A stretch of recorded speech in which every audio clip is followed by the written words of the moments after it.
On reste justement dans la coopération. La première dame Dominique Ouattara, en sa qualité de présidente du Comité national de surveillance des actions de lutte contre le travail des enfants, a signé ce mercredi une convention avec le gouvernement américain. Il s'agit du pacte pour la protection de l'enfance qui va durer 5 ans.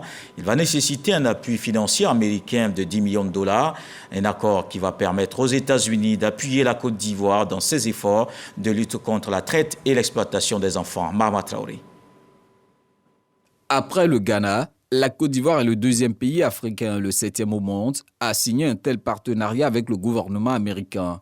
Il s'agit du pacte pour la protection de l'enfance, une initiative non contraignante destinée à lutter contre la traite et le travail des enfants, pour laquelle les États-Unis vont mobiliser environ 10 millions de dollars sur 5 ans. Je voudrais, de la part du gouvernement américain, reconnaître et féliciter la Côte d'Ivoire pour le progrès important déjà fait dans ce secteur. Ensemble, nous allons mettre en œuvre le plan d'action élaboré pour atteindre des objectifs du partenariat du CPC. Avec le pacte pour la protection de l'enfance, le gouvernement américain entend soutenir les efforts déjà déployés par la Côte d'Ivoire pour venir à bout de la traite des enfants. Comme action concrète, il est notamment prévu la réalisation d'une étude qualitative sur ce fléau, des campagnes de sensibilisation, la formation des acteurs, un soutien matériel aux appareils sécuritaires et judiciaires. Pour le ministre de l'Emploi et de la Protection sociale, cet appui est à mettre à l'actif de la première dame Dominique Ouattara, présidente du Comité national de surveillance des actions de lutte contre le travail des enfants.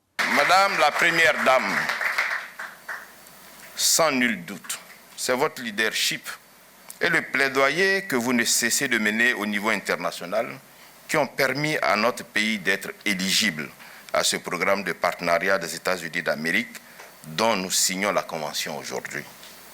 Au niveau national, si notre plaidoyer pour la prise en charge des cotisations de la couverture maladie universelle des producteurs des 3 binômes que sont café cacao, coton anacarde, EVA palmier à huile a abouti, c'est grâce à vous.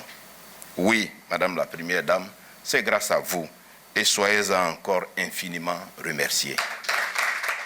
Malgré les efforts déjà fournis par le gouvernement ivoirien, la première dame Dominique Ouattara continue de plaider pour de tels soutiens des partenaires face à la complexité des défis à relever pour lutter contre la traite des enfants.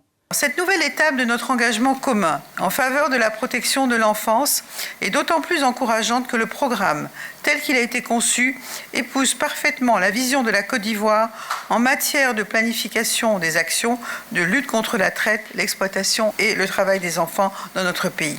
Je voudrais réitérer mes sincères remerciements au gouvernement américain qui nous a toujours soutenus dans cette lutte et je vous demande de les applaudir très fort. Ainsi qu'à l'ensemble de nos partenaires engagés à nos côtés depuis de nombreuses années pour l'élimination de la traite, de l'exploitation et du travail des enfants dans notre pays. Malgré la complexité de la tâche, la conjugaison de nos efforts permettra d'obtenir des résultats tangibles au bénéfice de la protection de nos enfants. Les subventions mobilisées dans le cadre du pacte pour la protection de l'enfance seront accordées à des ONG œuvrant dans le domaine. Les organismes bénéficiaires seront connus après un test de